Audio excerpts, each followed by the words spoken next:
Still to come, more on that big Strictly announcement, and former Casualty star Suzanne Packer tells us all about reunited with Robert Glenister in a brand new thriller. But before all that, let's say hello to our first guest for this evening. Welcome, Nicky Campbell. Nicky Alex, the two of you, it's brilliant to be here. Thank you so much for having me. It's lovely to have you. Yeah. Absolutely thrilled that you're here. Now, Nicky, we're talking about Long Lost Family in just a moment, but I've got to ask you about your co-host, Davina McCall, because you brilliantly tricked her on The Masked Singer. And I must insist that we revisit the moment that she discovered... She didn't have a clue. She discovered you were Dippy Egg. She did not have a clue. Take it! It's Nicky Campbell! It's radio and TV presenter Nicky Campbell, co-presenter Long Lost Family reunion. Nowhere near. How did Davina not get Nicky Campbell?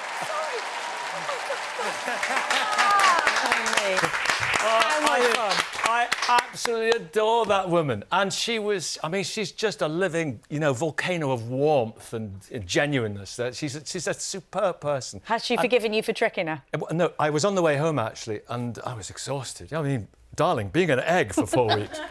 So I was on the way home, and she called me on the mobile, and I went, hi, and she was like that. She went, ah! It was a great moment. Listen to your voice, Nicky Campbell. You're a right little crooner. See, I could just go and have a little nap now. It's very nice. It's so relaxing. Now, you are reuniting, we should say, with Davina for the 14th series of Long Lost Family. And you know what? People just cannot get enough of this programme. It is so wonderful. Why do you think it's still such a success? Well, I think in a world of trouble, in a world of strife, in a world of conflict, in a world of hostility, in a world of everyone's having a go at each other, I think it's a kind of antidote to that. I think it's like the best of humanity. It's everything that we hold dear, things that we cherish, senses of belonging and of love. And it's just such a privilege to be with people in genuinely the most profound and emotionally intimate moments of their life. It's an amazing thing to do. I feel so privileged. And in this particular series, we've had quite a lot of mothers looking for long-lost children. Now, can you imagine, you're both mums, right?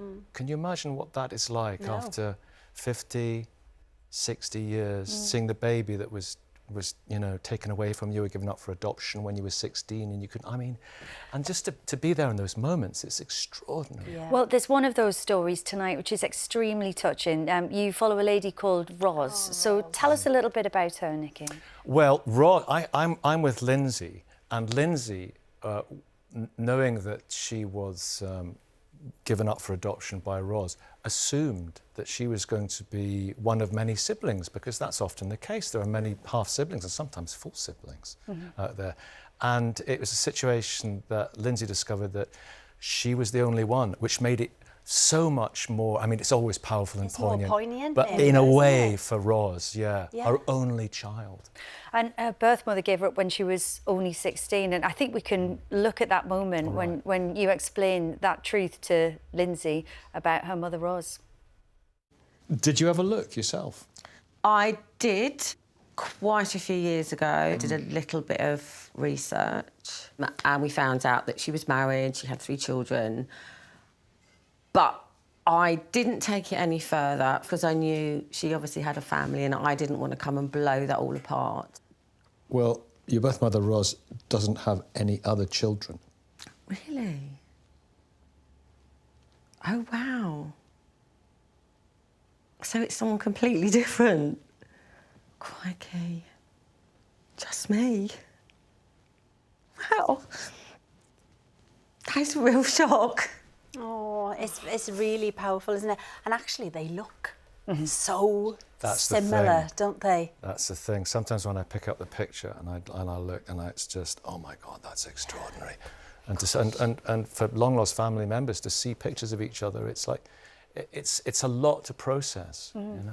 And what about for you guys working on the programme? Because I think Davina's said that she gets her tears out of the way beforehand, and then we've had lots of questions in for you. Angela asks, she says, I love Long Lost Family, but I'm an emotional mess by the end. How do you stay so calm, Nicky? I go back on the train after it and I am an emotional mess.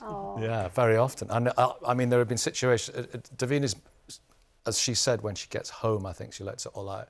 But there have been many times in situations when I've been speaking to people that I've cried. Thankfully, it's cut out. Yeah. It's not about us. No. It's about these amazing people. But it's inevitable. Can you imagine? Well, you're invested in their story. Completely. That's the thing, aren't you? Completely. Yeah. And is it right that people, I mean, I can imagine that when you're filming and things, people come up and ask you for help? Oh, my goodness. I was in a taxi a couple of years ago and he said, oh, your programme. I said, yeah, I've got a long-lost, brother somewhere. And I said, we helped him out. And we did that. And people do come up all the time. We've had incredible situations of people saying, can you help me? And we have to go through the process. We have to see if it's possible. But films on Long Lost Family have come from people just coming up in the street and saying, can you help me? This is my situation. And we take it a step further. And if we can, we can. And if we can't, we can't. But sometimes we can. Incredible to have that connection with people. So Long Lost Family starts tonight, 9 p.m. on ITV1 and ITVX. Now, not long until we share the big Strictly news with you, Nicky. It's amazing. All I can say is that it involves a Strictly legend coming back to the ballroom. Nice. Now then, we're about to be joined by Suzanne, who stars alongside Robert Glenister and Sean Pertwee in the brand new TV thriller The Night Caller, which started last night. And if you haven't managed to catch up yet, here's what you can expect. You're live on air, Tony. 27 years, loyal service, so they could just throw me on the scrap heap. It's okay, mate. I hear you. You're amongst friends. I know how hard it can be to cope. I understand. Sometimes it can feel like we're just going through the motions, right? Eat, sleep, work, repeat. We small hours can play tricks on a man's mind. But you know what happens when you keep it all in? There comes a point when you just explode. And Suzanne joins us now. Welcome, Suzanne. Good to see you. Thank you very much. So, Suzanne, as we just heard, the series started last night, continues this week, and it's about a former teacher turned taxi driver who we saw there. He becomes obsessed with a late-night radio DJ. How does the character you play, Rosa, fit into the story? Well, Rosa works in the night cafe where the taxi drivers stop off and, get a drink, a bit of a snack, so she gets to know him when he comes in, and she decides to work there because it's an opportunity for her to do her studies. She's an adult learner, and she just becomes a friend of his. Now, one of the big themes in this drama is, of course, loneliness and, the need that people have to speak to somebody. You feel that this is a really important topic, Suzanne, don't you? I do, actually, because it's a funny one, because I think there's a stigma around loneliness. I don't think many people would confess to being lonely.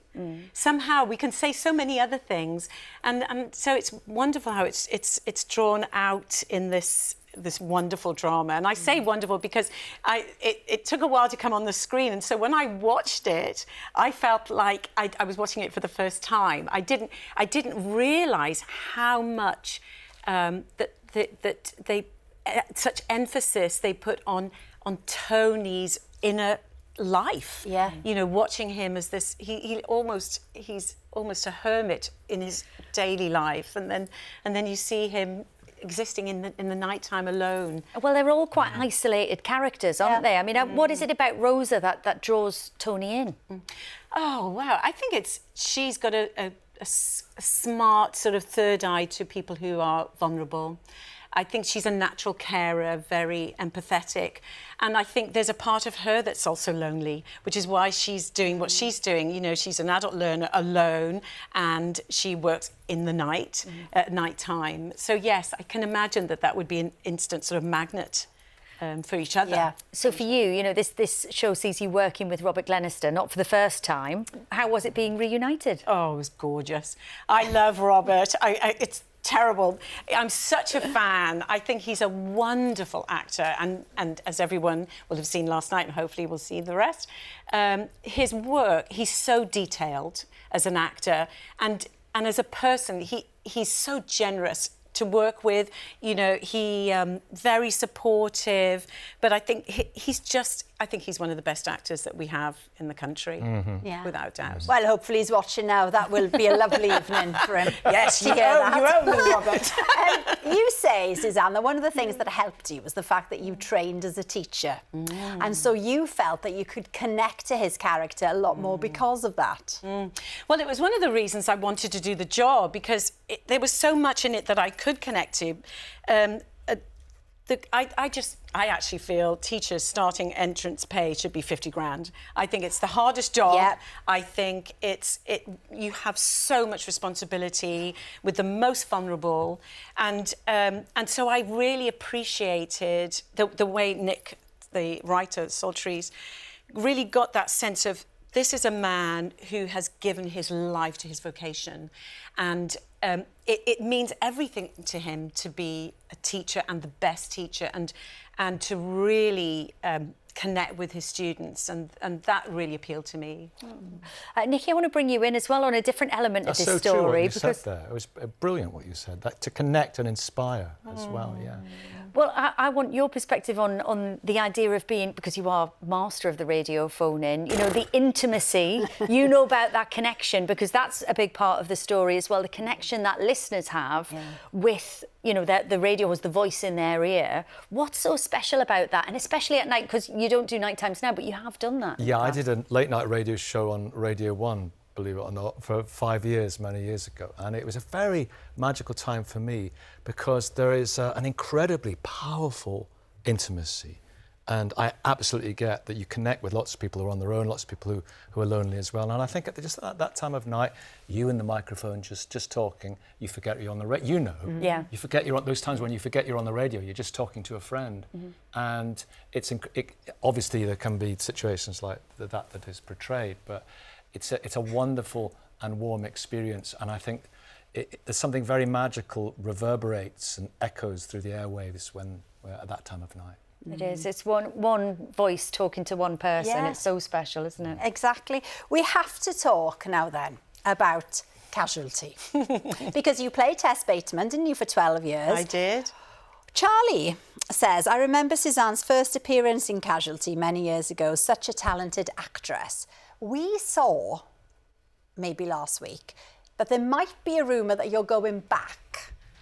Is there any truth to this? There's no truth to this. We thought we were going to get an exclusive. An exclusive. I wish I could give you an exclusive. And I'm not going back to Radio 1 either.